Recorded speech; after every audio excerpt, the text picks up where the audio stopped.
is going on, RotoGrinders? Welcome back to the Best Ball Hot Take Show presented by Underdog Fantasy. We're getting hot as far as the NFL season. Less than 1 week around the corner. Of course, we're talking about Underdog Fantasy. We're talking about Best Ball. That's what we're going to focus on the next hour. And hey, we've had a whole bunch of videos that led up to this. This is our last one because hey, the season's starting in the 6 days, give or take, depending on I think Thursday night. Let's introduce our two Best Ball experts. Batting first, leading off. It's Chris Prince. You guys know better as Beer Makers fan. Beer, you're drafting away. You're gonna put the phone down for an hour, unless you're multitasking. I'm not really sure, but how are the Best Ball streets treating you?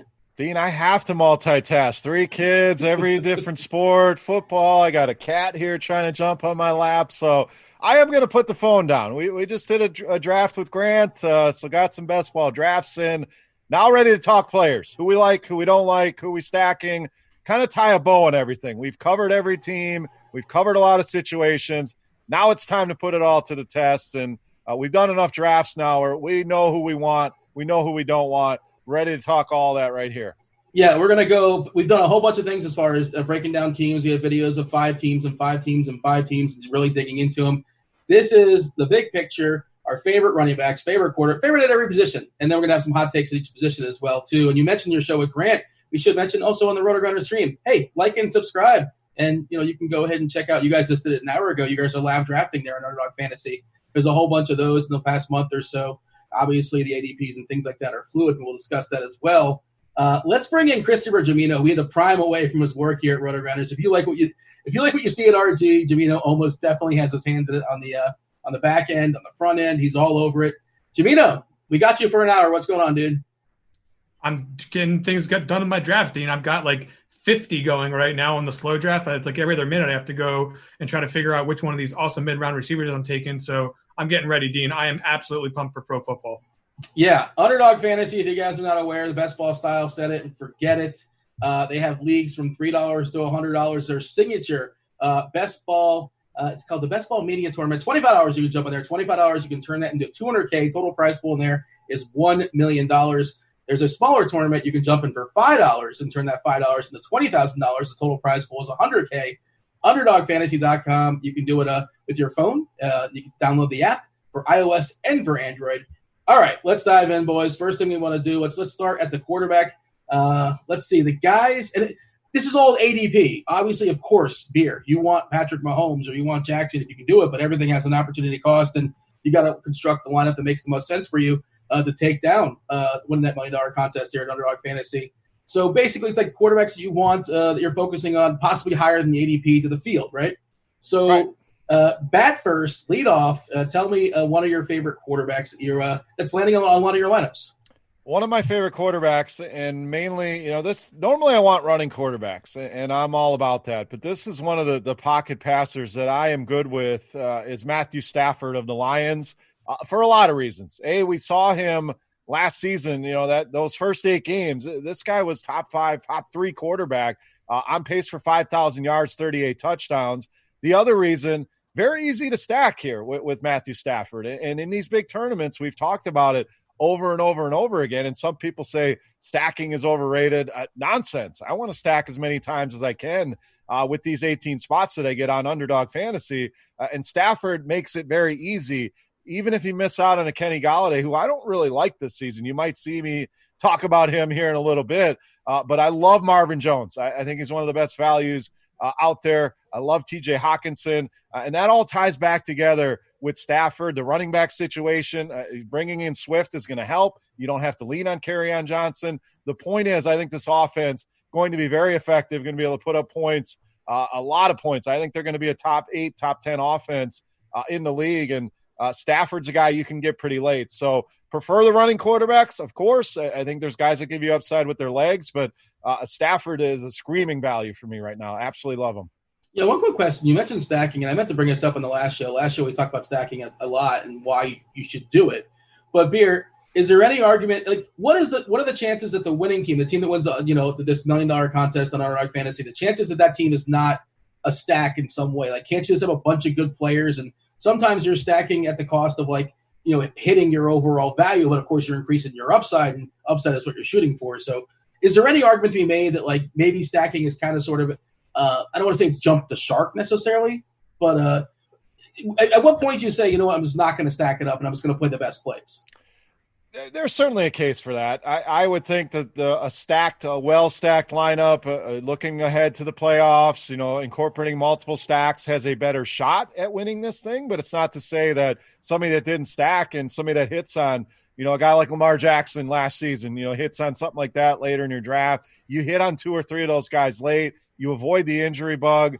There's no reason a team that's not stacked can't win. I just think you give yourself a better shot at winning with a stack. It's the same in DFS, Dean. A well-correlated lineup has a better shot at winning. It doesn't mean it's always going to win. You're going to see some lineups that throw together a bunch of randoms and you hit on a bunch of 30, 35, 40-point guys and you take down a tournament. But to me, you have a much better shot going with the stack. Now, some people can take it too far. If you're reaching on guys 3-4 rounds just to stack, that I have an issue with. If you're reaching a little bit to make sure you get the stack, which is something we've talked about before, I'm okay with it. So yes, possible. I just think you're better set up with going with stacks, whether it's 1, 2, potentially 3 stacks in the same 18-man roster.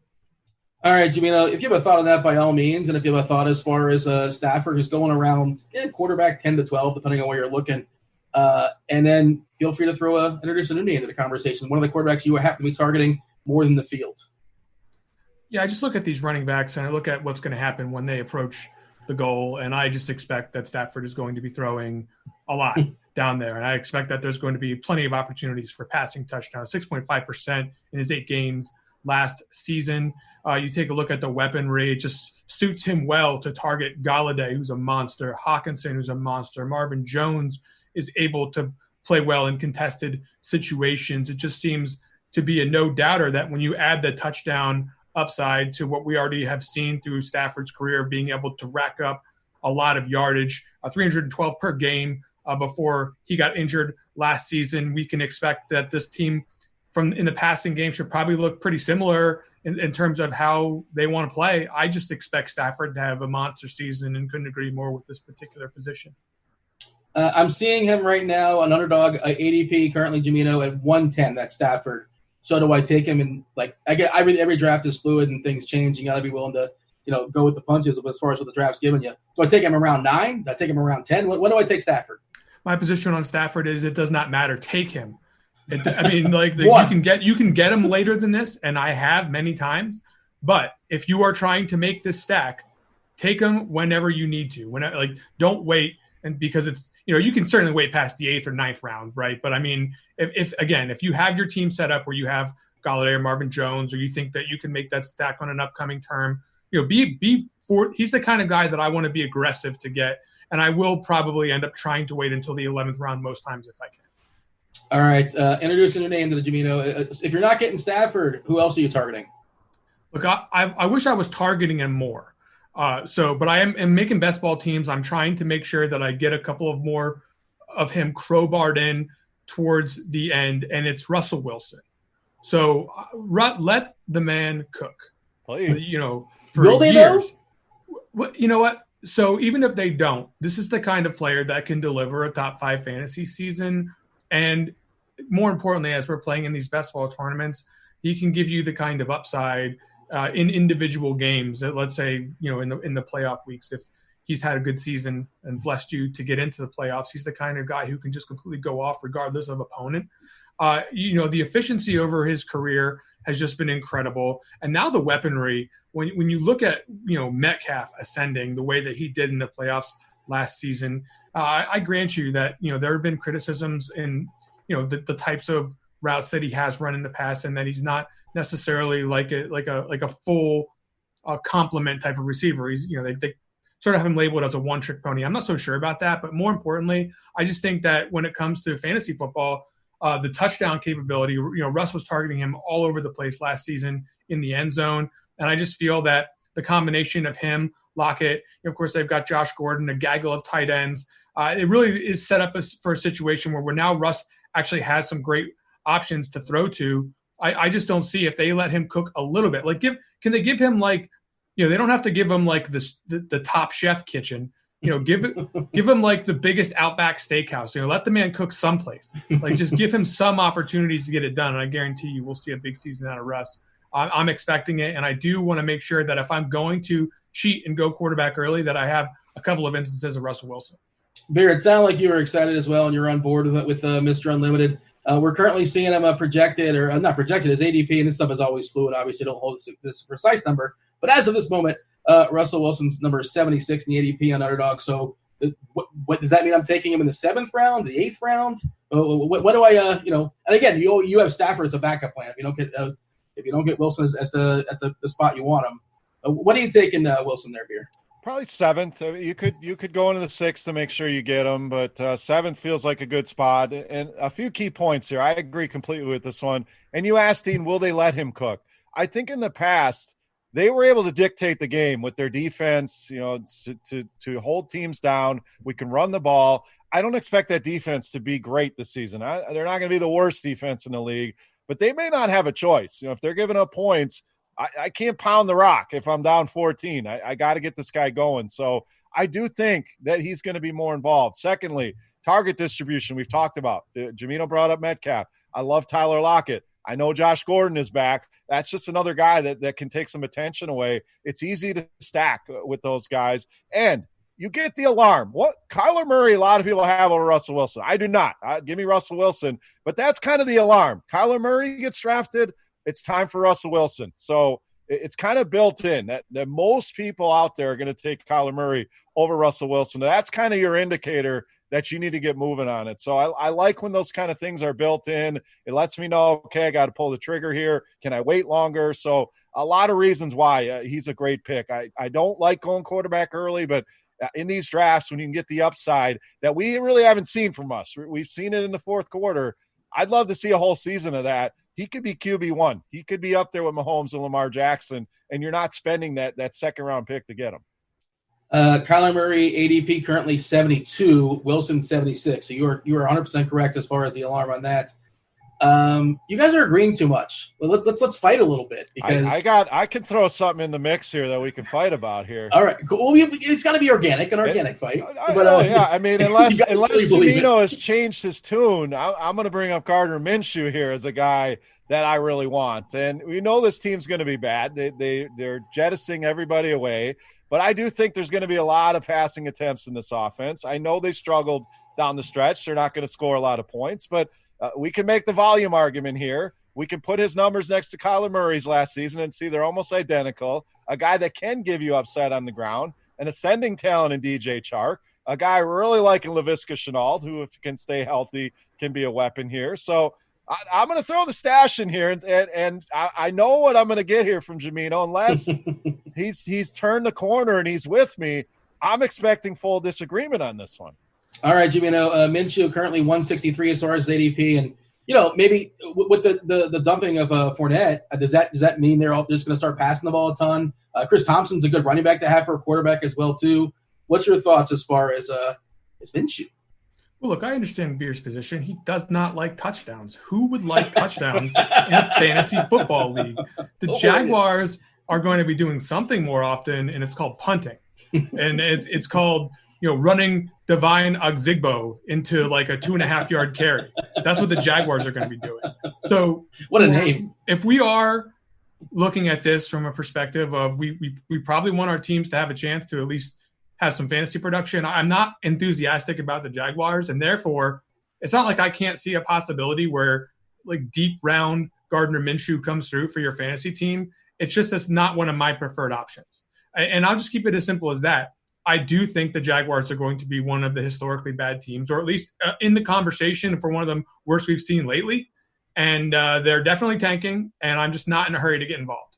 It came up organically, Jamino. Do you have a thought as far as what we're doing, if anything, with the absence of Fournette? You just think they're not going to score touchdowns, so who cares? Is that sort of your position? I mean, it's not like just my position. I think a lot of people think this.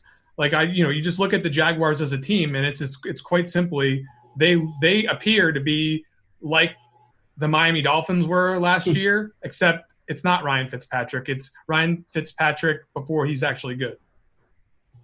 You have a thought on that, Beer, as far as the running back situation? Is it mostly an avoid, or is there a dart you can throw?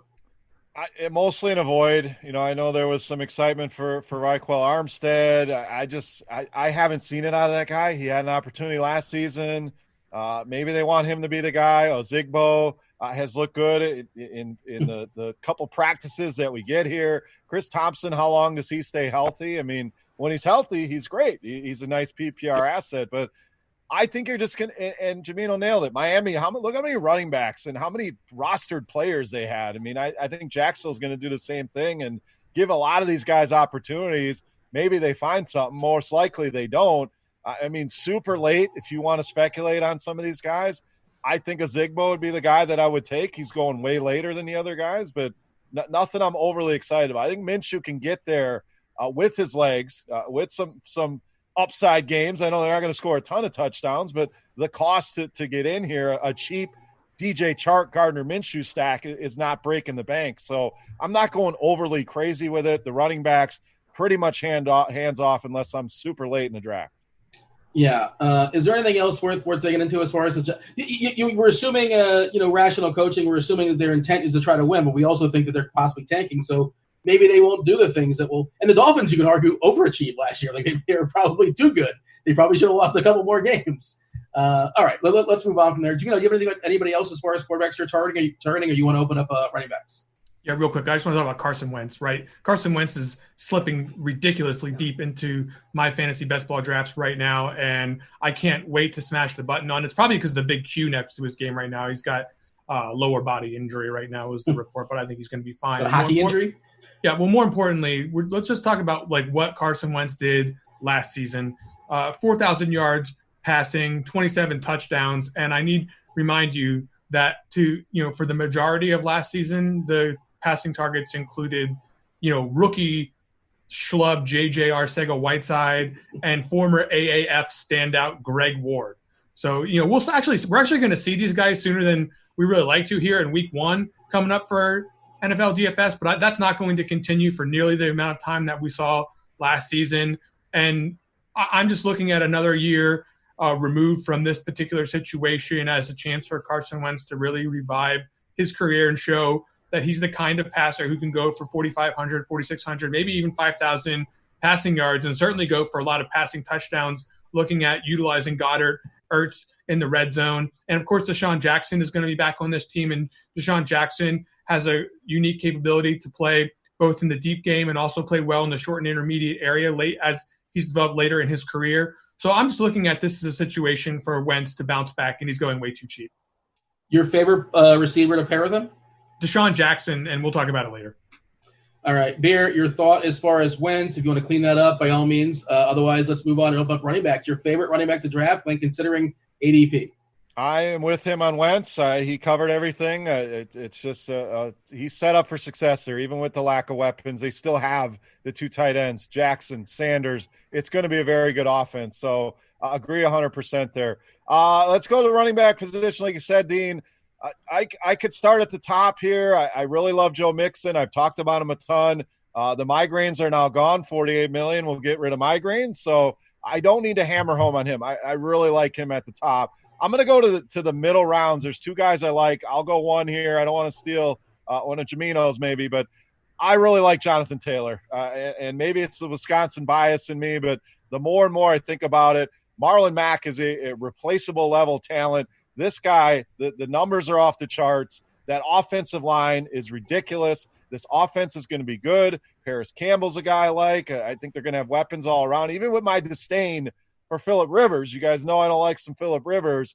I think Jonathan Taylor is going to be a monster. Maybe it takes a couple weeks. Maybe it happens right off the gate, but we're just too cheap on Jonathan Taylor right now, in my opinion. I know people are worried. They have their concerns. Is this going to be a committee? I think even if it is a committee, it doesn't last very long. So he is like the drop-off. After Jonathan Taylor, now I'm into the Le'Veon Bells, the Todd Gurleys, the Fournettes, the Melvin Gordons, the whole tier that I don't want to get involved with. So it's another alarm that I want to grab Jonathan Taylor before things fall off a cliff.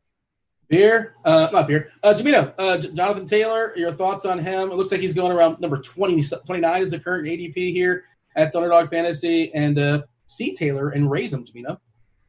Look, as far as Jonathan Taylor is concerned, I'm willing to make the draft pick, but I'm not as enthusiastic about the situation, just because I probably think a little bit more about Marlon Mack than Beer does.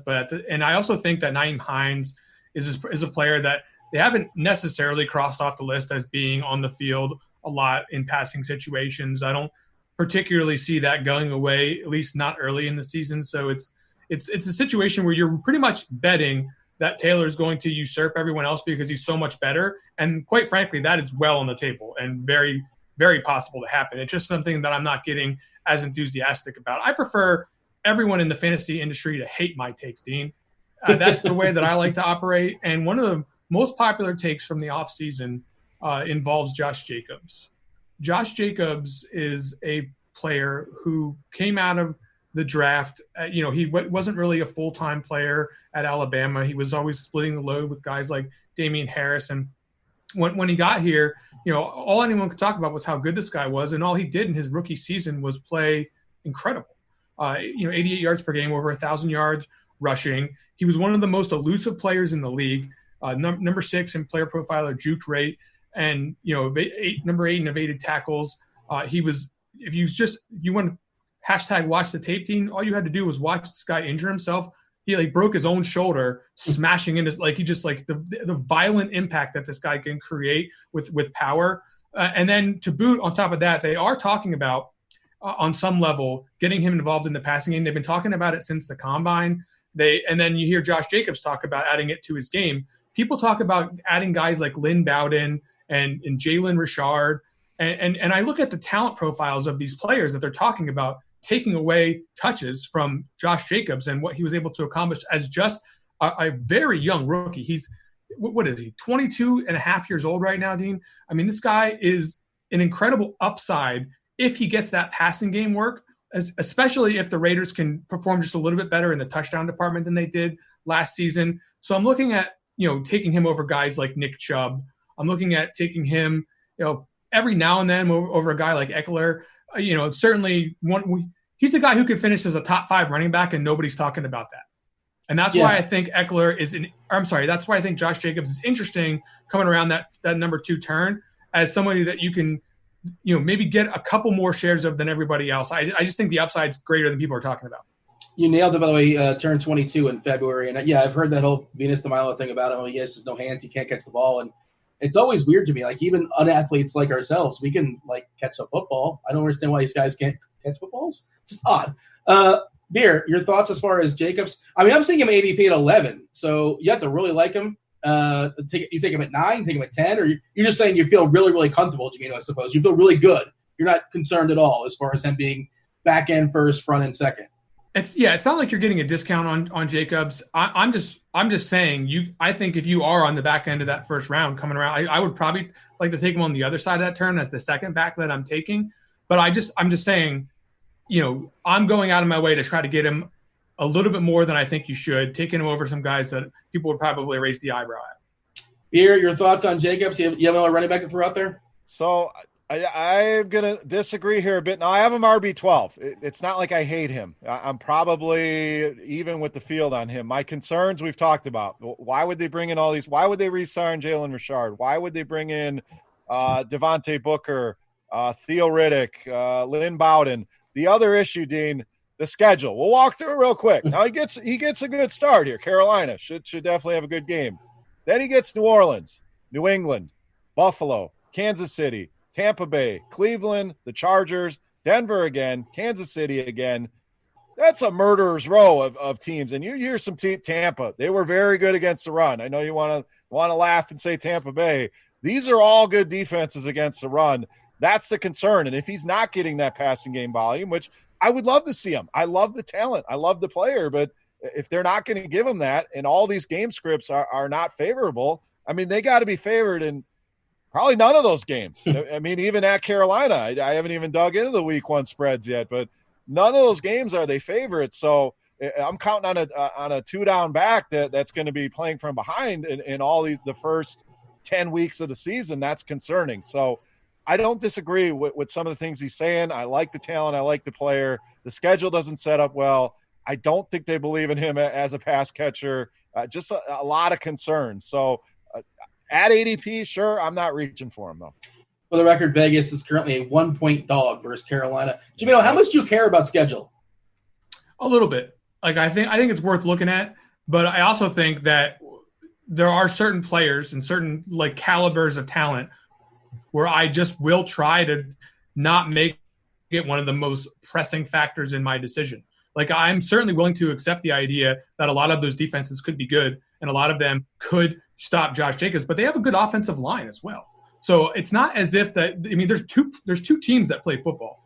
Like dismissing the Raiders' ability to operate on offense when Derek Carr is he's an efficient player. He's like more of a game manager type at this point, but he is able to operate the offense. And I do expect that it's not, you're not drawing dead with Josh Jacobs, even if that schedule does turn out to be really tough.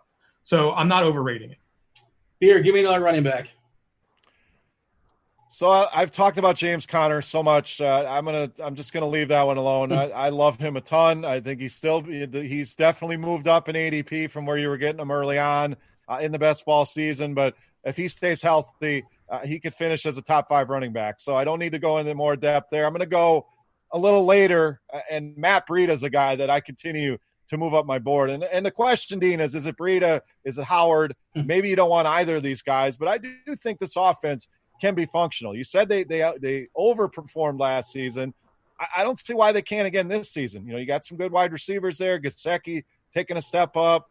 Whether it's Fitzpatrick, who I do think they're going to try to ride for one more season, not rush Tua in there. The point is, Breida, we know, one of the fastest players in the league, super explosive, can make big plays, is the much better pass catcher out of the two. The question is health. If we know he's healthy, it's a slam dunk, Breida over Jordan Howard. So this may start as a split. It may be frustrating, but in best ball, I don't care about that. I don't have to make that decision. That's the beauty of it. The upside is what I'm chasing here, Dean, and I think Matt Breida has a ton of it. All right, 2 questions. Currently seeing him at ADP at 97 on Underdog. Where are you targeting him? And are we now assuming that Howard's the goal line guy, or not really sure? Assumption, yes, but I don't think that's something Matt Breida can't do. So I don't think Jordan Howard's a very good football player. It's not that he's terrible. He's serviceable. He can get the job done. We've seen that. I think Breida can bring you more ceiling, more upside. So as far as drafting him, I'm fine in the 7th, 8th round. It's a little bit ahead of where he's going, but you know, it's after you kind of fill those starting positions. Maybe I loaded up on running back early. I hammered those mid rounds with receivers like we've talked about. Now I add some depth. He's a guy that I believe in, even in an RB3. I think Matt Breida can provide you some volume in that spot. Prefer him as a 4 or 5, but really high in his prospects this year. Jamino, I'm cheating. I'm looking at your notes here in best ball and on RotoGrinders, and unless something has changed and you have to update this, you see him as a positive play, as a value play. No, that's definitely true. I don't believe in Jordan Howard at all. I see people thinking that this is a situation where Howard is going to be getting a certain number of touches in the backfield, and he's going to be the guy that people are drafting him like way higher than I would. I think he's one of the easiest fades in the entire draft to me is Jordan Howard. But that just plays into my love for Breida, because not only do I think that he'll start the season with a pass catching role, with a role that will involve, decent usage early in the season, but I think eventually he'll just completely outplay all the other backs on this team and earn a very large share of this workload relative to his draft position. So it's just an easy call for me that we're aiming to get him on our team more than our opponents do. Howard's current ADP is 88. Breida currently 97. I agree with you, by the way. They traded for him. This is a guy they wanted. They gave him some draft equity, I think a 4th rounder, if I remember correctly. Your thoughts, Jamino, on anybody else as far as running backs, or you want to open up receivers? Yeah, just real quick. If we're getting into the mid to late rounds, I would say probably like towards the end of the single-digit rounds, early double-digit rounds. James White and Chase Edmonds are 2 players that I believe are going to have sort of part-time roles right away in this season, where they're going to be involved in the passing games, and especially on full PPR formats. I'm loving them, but I think you can even use them on Underdog Fantasy if you're getting them for the right price. And I just think that what's going on with both of these guys is they're both in situations where if nothing changes with the way we expect that this situation's to go, that they're going to have a good number of spiked weeks for these best ball formats. But, we were already seeing Damian Harris with a recurring, he's got another hand injury. He had one last year. And we're also seeing Sony Michel banged up to start this season. Who knows how healthy he'll end up being or if they even still like him. I just think that White has a potential to be on the field an awful lot as the season goes along, and we're getting receptions, which are worth more in fantasy football. And Chase Edmonds, same situation. They're already talking about scheming him into the passing game, playing on that Arizona offense that does kind of play horizontally and gets backs into space, gets players into space, spreads the field out really well. And, of course, if something does happen to the lead back there, he's a monster. So I like both those plays because they have good, solid ability to be used now and huge upside.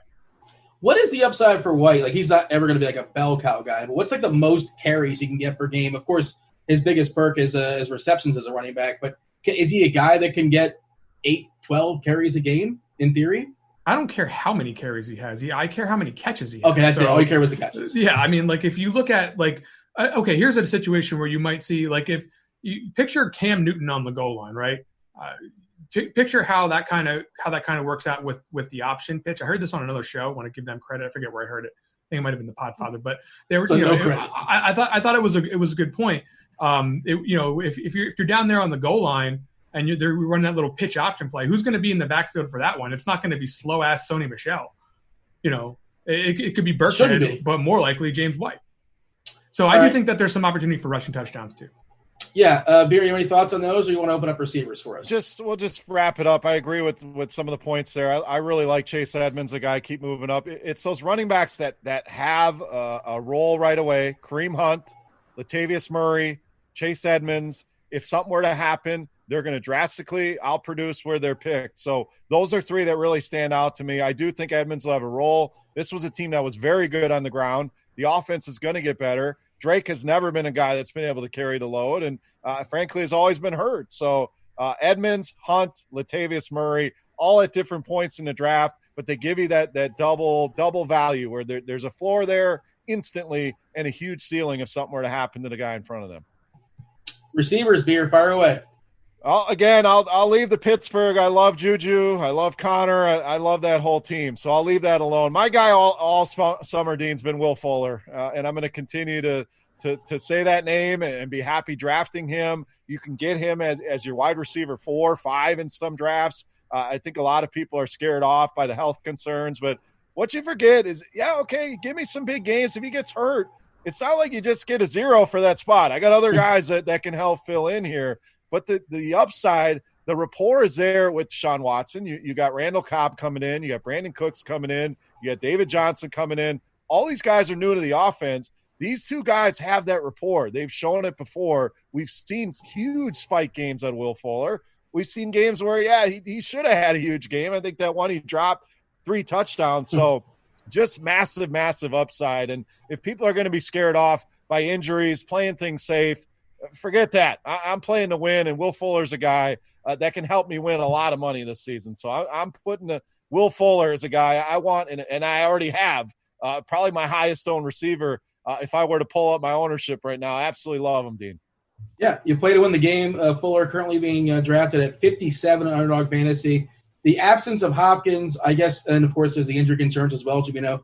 And I suppose defenses will concentrate on a little bit more, but more usage as well. More balls being delegated his way with Hopkins being God. Is that an overall plus or an overall negative, or you don't really care and you just like the talent and he's just being underdrafted?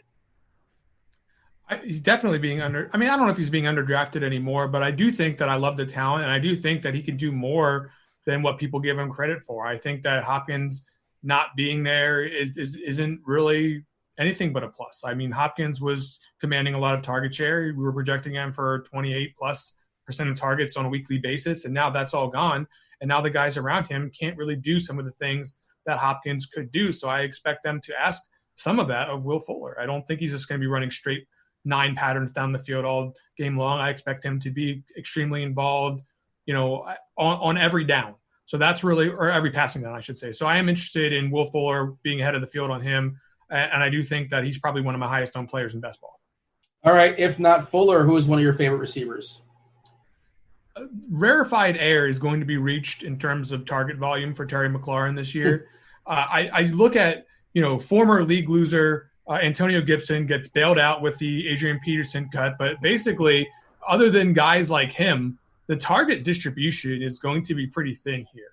And give Dwayne Haskins some credit for holding off any competition from Alex Smith at quarterback over the summer. Not that that was really a big threat, but the guy does have a chance to be maybe a little bit better than we're giving him credit for. I'll wait and see it before I go out of my chair here to praise Dwayne Haskins. But you look at the potential target ceiling we could see here for McLaurin, it's definitely well over 120. I mean, it's a guy who could have one of those rare consolidated target seasons if he stays healthy. Athletically, very, very gifted, 95th percentile speed score guy. We saw last year the explosive play capability. The games that we can expect Washington to be playing this year, we're probably not expecting them to be winning a lot of games. So I do think that the passing volume will be pretty decent for, Ron Rivera's squad out there. They got Scott Turner manning the offense. And I just do think that there's not as many guys that can reach, the excessive target share that McLaurin can reach in a season. And I think we'll see it this year.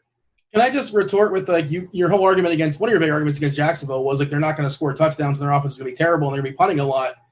Isn't Washington going to be kind of doing the same thing? Now I know quarterback and receivers, different things, different functions of the offense, but is that worth considering as far as touchdown equity when it comes to McLaurin?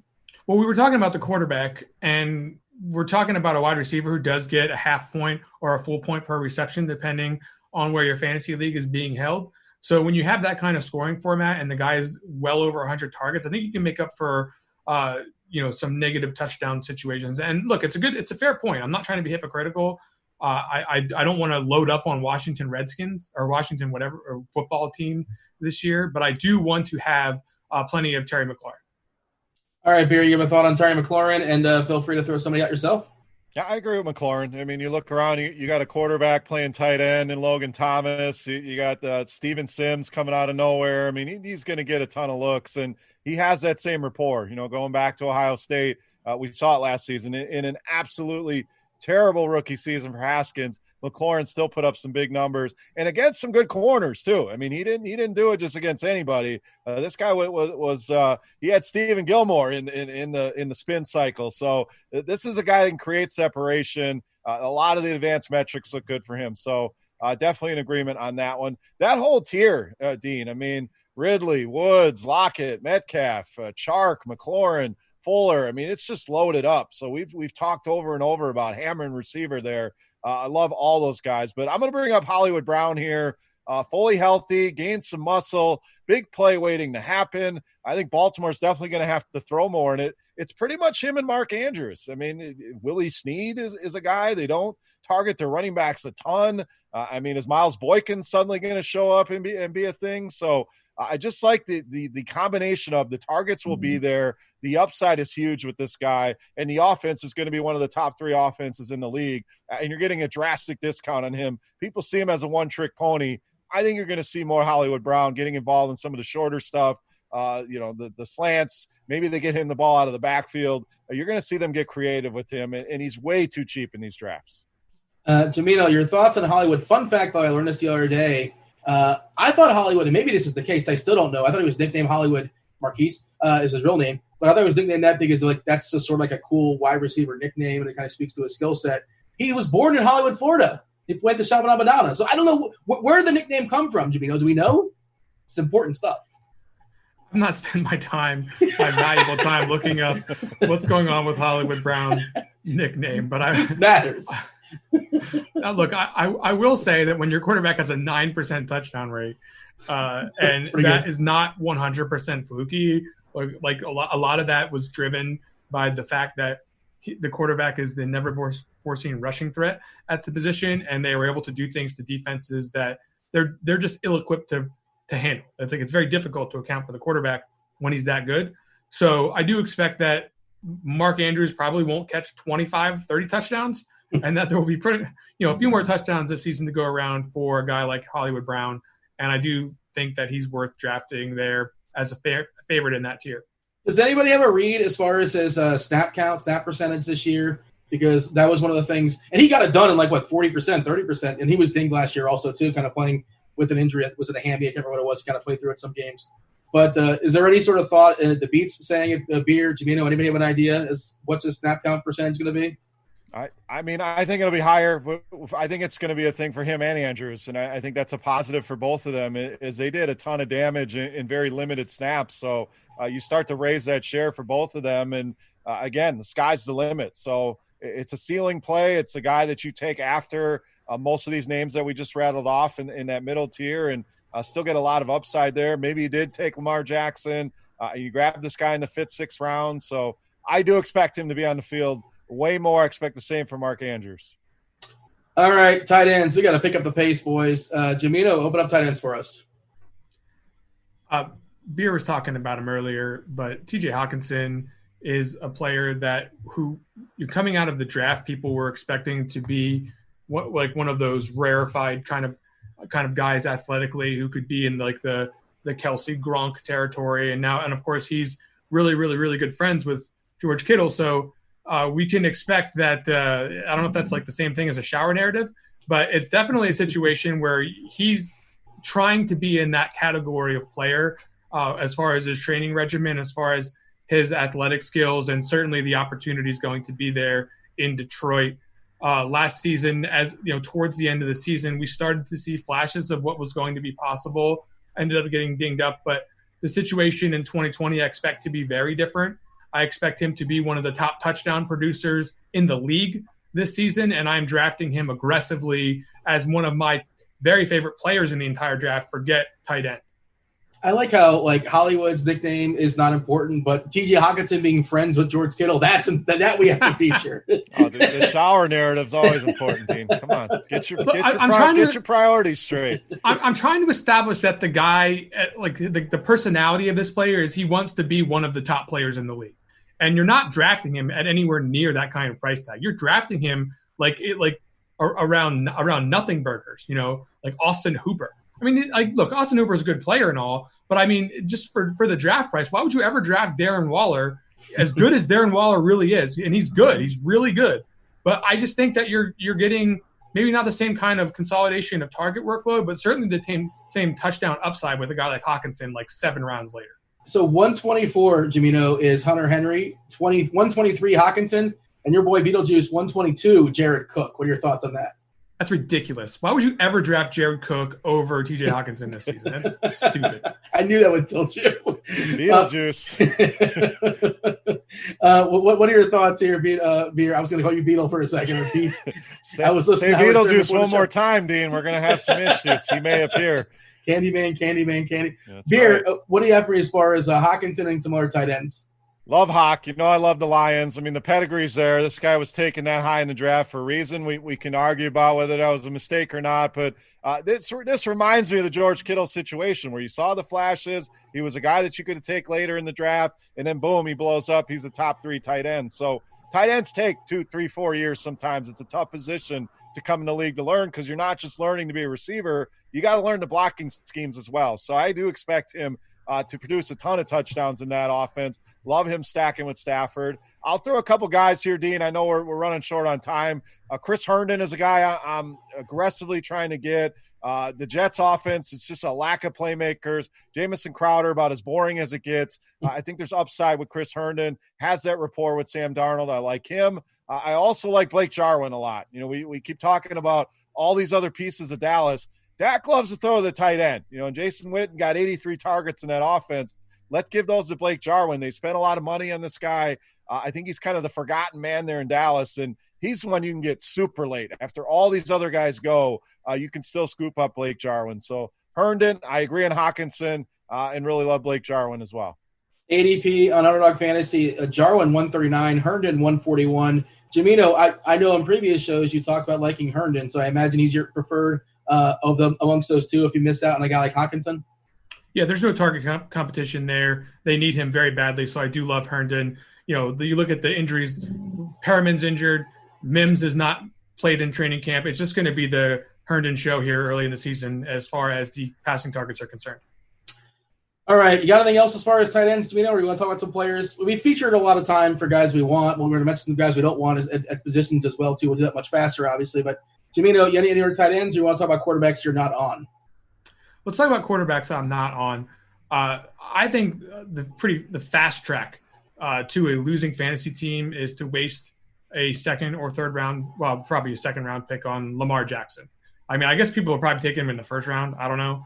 But it's really just about roster construction. I just don't see how you can, look at all these quarterbacks that are available later in this draft and then expect to be able to, recover from that often. I'm not saying don't take any Lamar Jackson. I'm certainly not going to have very much of them. And it's mostly about the fact that I just want to make sure that I get running back to this area of the draft. And I don't think that the outproduction of Jackson is going to be quite what it was last season compared to other quarterbacks. Yeah, it's no knock on Lamar. It's just the opportunity cost of drafting him. We're currently sitting at 123 as far as his ADP on Underdog Fantasy. Beer, your thoughts on Jackson and some other quarterback that you're just you don't find yourself grabbing so much? Yeah, I agree on Jackson. It's just a roster construction thing. Unless you go into it and say, all right, I'm going to stack Baltimore. I want to make it a point to get him, and that's fine if that's your goal. But I just think waiting at this position makes a ton of sense. So agree there. If he falls far enough, sure. You're in the late third round and Lamar and Mahomes are there, which rarely happens, really never. But then that point, then I might jump on him. My guy's Drew Brees, Dean. I just have a lot of concerns about the passing volume in this offense. Yes, Thomas is going to be great. He has some great weapons, but they're going to be able to run the ball. Their defense is much improved. Taysom Hill, a guy that's going to come on the field and steal touches, goal line opportunities. Maybe they even work Winston in once in a while. Who knows? So there's just a lot of reasons. Yes, he's efficient. It's just not the Drew Brees that we remember putting up 5,000 yards and 40 touchdowns. He doesn't have to do that. So he's a guy that where he goes, I just think it's way overpriced. He won't be on many of my teams at all. In fact, I don't think I've drafted Drew Brees once this entire summer. Yeah, he's a man. He's 40. He's actually 41. And like you said, there's probably a non-zero chance if things get goofy that Winston gets some run or Hill gets some run. And if nothing else, like you said, Hill's going to siphon some touches, some snaps, and they do some goofy gadget plays. And sometimes he's involved in touchdowns. And that's very tilting when you have Brees in your team. Your thoughts, Jamino, as far as Brees and any other quarterback that you're not necessarily on? Yeah, I mean, Brees is the other guy on my list here, so I'm in completely full agreement here. I'm just not interested in going with him in his final pro career, final pro season. Running backs we don't want. Fire away. Dalvin Cook is a player that I'm trying to shy away from right now. The situation in Minnesota is not good. Their win total right now is 9. That's a pretty good bet for the under in my estimation. It's a really good bet for the under as far as I can tell. I don't think that this team is going to perform that well on offense this season. And I look at the other backs that are available in the same vicinity as Dalvin Cook. There's really no time where I'm ever finding myself taking him. I'll take Clyde Edwards-Helaire. I'll take Derrick Henry. I'll take all these guys that are up here at the top of the draft over him. And I just don't see any way that he makes for a better fantasy pick than all these guys. Sure, if he falls a good distance, you can take him. I might have a sprinkle of Dalvin Cook, and he's a really good player, really strong talent in the National Football League, can overcome bad teams and bad situations, especially with the pass catching, just not for me in 2020. Bear, a thought on Cook, and by all means, throw out a couple running backs for us as far as guys you just don't feel justify their current ADP. I have moved Cook down slightly. I'm probably not as pessimistic as Jamino, but I certainly get the point where that team is, the lack of weapons. Sure, they added a piece on defense, but I think the defense could be an issue. So you got contract situation. So just a lot of concerns where you can get a much safer guy, a Derrick Henry, a Mixon, who was just paid in that same range. So not as. All right. I wasn't sure if that was on my end or not, but Beer's connection's a little funky right now. Let's jump back to Jamino. Hopefully you'll get Beer in just a second here. Jamino, fire away. Receivers that you were just you're not drafting. DeAndre Hopkins is going to be in a situation in Arizona where he won't see nearly the same kind of target share that he was seeing in Houston. And the offense itself is a spread it around type of an offensive system. So I feel pretty confident that we're not going to see the big targets we saw in Houston and the big focus in the offense to the point where he's going to be worth his draft capital. So I'm shying away from Hopkins, betting that he does not ever reach anything close to the thresholds that we've known throughout his career. Maybe he'll be efficient and overcome my fears that the target volume won't be there. But I just think that there's guys like Allen Robinson who will probably eclipse his target share that I'd much rather have. So, this show is it's just cursed. A previous show, our producer Devin, his power went out in the middle of the show. We barely get to finish it. We didn't get to finish it actually. It had the Sopranos finish, just went black. I assume, not really sure what happened there. Before we started recording it today, we had a power issue, and then we don't really know where beer is. So we're just going to power on through some tight ends that you are, or unless you have more receivers. But receivers, who's ever on your list, fire away, whatever you have for us. You don't want. Look, I think that Michael Thomas is difficult to draft right now because of his average draft position, so I'm shying away from him. DJ Moore is a player that I think he's a fantastic player in the National Football League, and I think that Carolina can end up being a team that passes more than we think, probably a little bit better on offense than we think.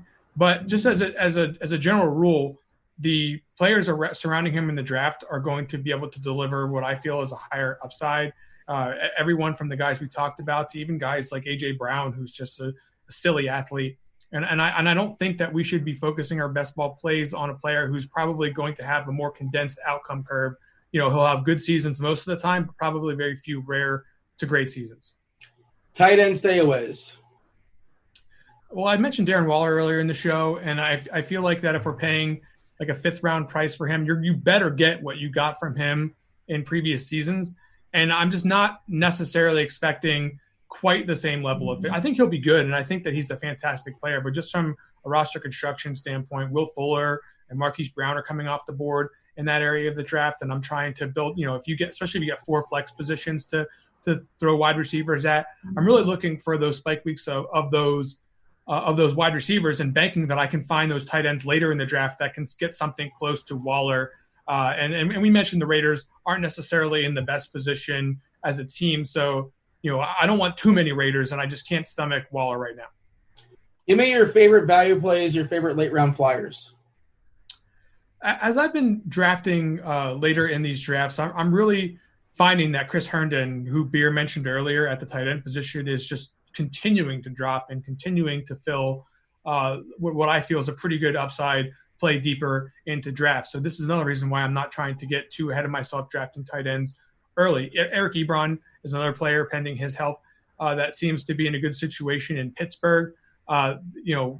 Still going to be the red zone threat and still going to be the recipients of passing from one of the better red zone throwers in NFL history. So I'm interested in going ahead and getting involved with Ebron there and banking on the touchdown upside. It appears, I believe, do we have Beer back? I believe so. Little internet outage there for a minute. I guess they didn't like my Le'Veon Bell take. we were saying how the show is cursed, I guess. Maybe you said Beetlejuice a couple more times. That's what happened. Nobody knows what happened on your end. There. We're just kind of flying through them now, but just whatever's on your list as far as your stayaways, guys. You don't find yourself drafting. It's not necessarily you don't like him, but just based upon the value when you have to take him.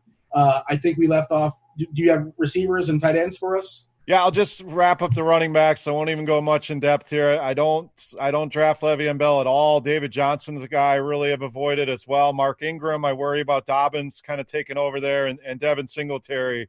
I think Zach Moss could be the guy there. So those are the running backs I'm avoiding. Receivers, it's mostly guys where I feel there's a teammate that's a better value. So Kenny Galladay, I don't hate the player, but give me Marvin Jones 4 rounds later who can produce the same numbers. Amari Cooper, give me Michael Gallup 3 to 4 rounds later, can produce the same numbers. So those are the big ones. I'm avoiding Keenan Allen, pretty much avoiding most of that Chargers offense. Steph Diggs, a guy that I'm not drafting a ton of. So that's pretty much the guys that I'm avoiding towards the higher end of the receiver position. Tight ends that you're not finding yourself drafting? Kind of that whole middle chunk of Hunter Henry, Evan Ingram, Darren Waller, Gronk. I mean, I'm kind of avoiding that. If I can get one of the big dogs, I like getting Andrews as well if he falls far enough. Even Ertz right now with the way that Philadelphia pass-catching core is shaping up. But after that next group of 5, 6, 7 guys, I'd rather wait for Hawkinson, for Herndon, for Dallas Goedert, Blake Jarwin, Eric Ebron. I just think there's a ton of value at that position, waiting or even grabbing 2, 3 of those guys and not even grabbing an early tight end. So Hunter Henry is the main guy that I just don't see it this year. Whether it's Tyrod, whether it's Herbert, A-Bear, as we like to call him, I don't think it really matters for Hunter Henry. So your favorite value plays that you're drafting late in the, your favorite flyers, essentially, outside of, I guess you can make it with stacks as well, too, if that's sort of the route you're taking. Your favorite late round plays. Late round play. I'm coming around, and again, this may be my homerish, but hearing good things on Marquez Valdes-Scantling, so I'm kind of falling back into that. Even though that offense is not going to throw a ton, they moved him back to the slot, which I think can be a good spot for him. So grabbing him, some running backs, Darrell Williams, a guy that right now is locked into that backup role in Kansas City. So a lot of people still think it's DeAndre Washington. A lot of times you get Darrell Williams after DeAndre Washington goes, but just being tied to that offense. And if something were to happen, if he's the starter there and I'm getting him in the 12th, 13th round, sign me up for that all day. And then, of course, my boy Minshew, Dean. I'm taking him late in a lot of different drafts. Oh, man. Jamina, who'd you make a face about? You're making a face on somebody you said. Was it MVS? Yeah. Look, you can take Marquez. I knew it was coming. I would rather take late in the draft one of Beer's guys, Laviska Shenault, over a guy like Marquez Valdes-Scantling. Oh, I'm absolutely doing that. I'm talking last round. Miles Boykin's pretty late. You can get Miles Boykin real deep in drafts, and he's going to be on the field a lot. And he's a 99th percentile catch radius guy. He's got the ability to operate on the outside in that Ravens offense where they really don't have a lot of guys that are working in that area. I mean, obviously Duvernay's around, and like maybe he could usurp Boykin for some of his playing time, but I'm still looking at him as a guy who's got the upside to be a player that is way underdrafted. This is the Best Ball Hot Take Show presented by Underdog Fantasy. Again, Underdog Fantasy, they have the signature Best Ball Mania tournament, $1 million prize pool, $200K up top, $25 to jump in there, and they have a tournament for $5 that's similar structure, $100K prize pool, $20K up top. They're still drafting leagues. Check it out on iOS and on Android, underdogfantasy.com as well.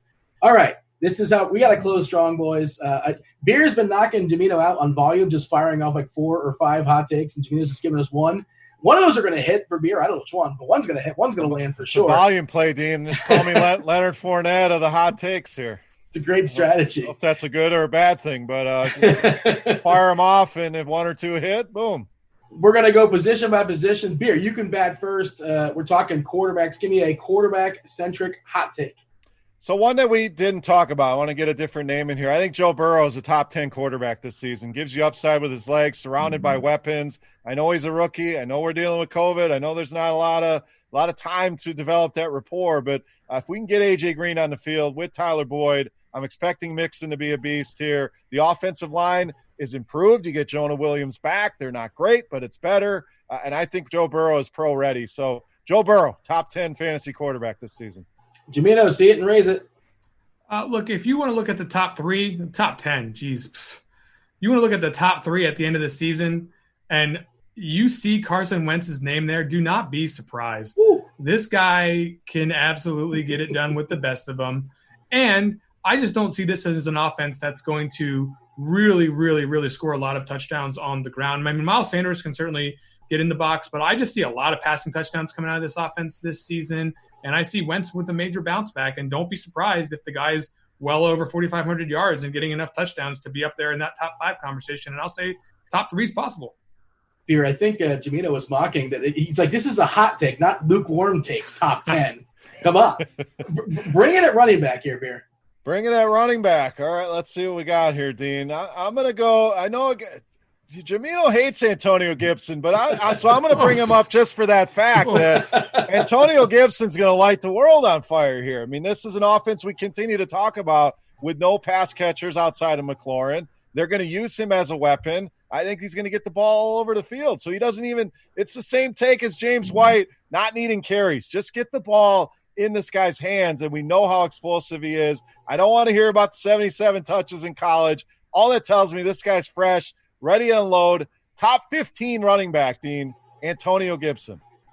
Jamino, does that meet your approval for hotness? Or Bishop Sankey will have more career fantasy points than Antonio Gibson. Wow. No, I'm just kidding. That'd be great though. No,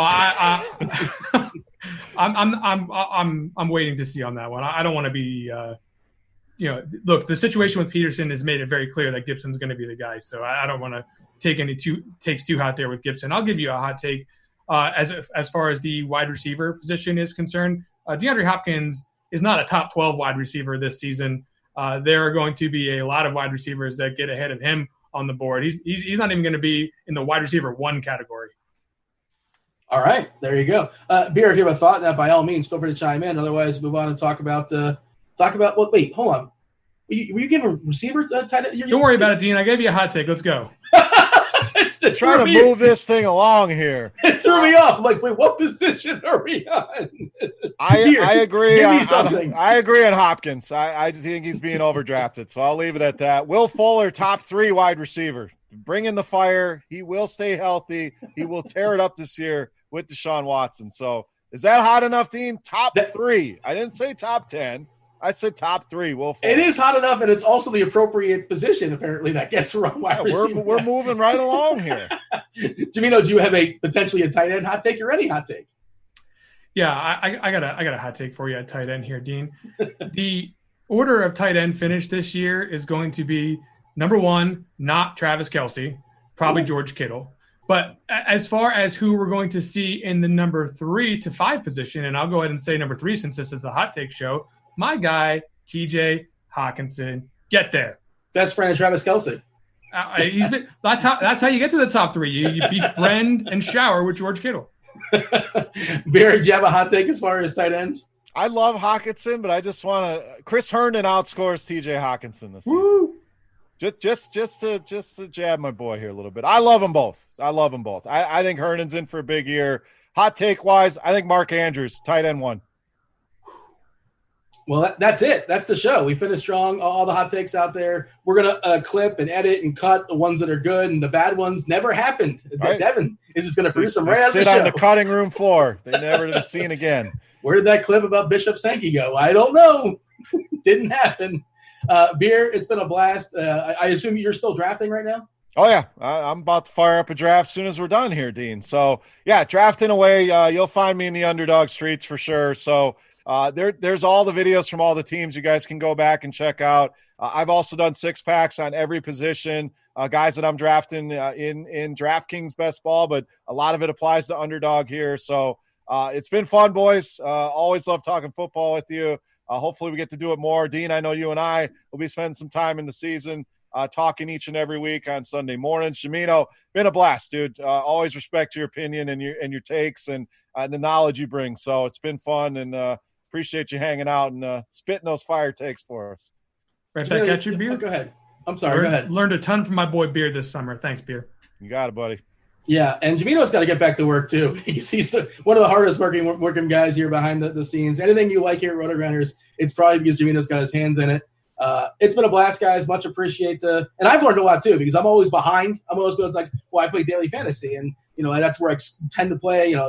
It's new to me as far as the best ball world, and I'm always like, well, is today football? Okay, then I'll learn about it tomorrow or when I have to. But I've learned a lot, so I appreciate you guys kind of taking me along the way, take me on this journey. Of course, we have a whole bunch of episodes on the RotoGrinders channel, and Beer was talking about the 6-pack. There's a bunch of 6-packs on there as well, too. You guys can check it out. Like and subscribe.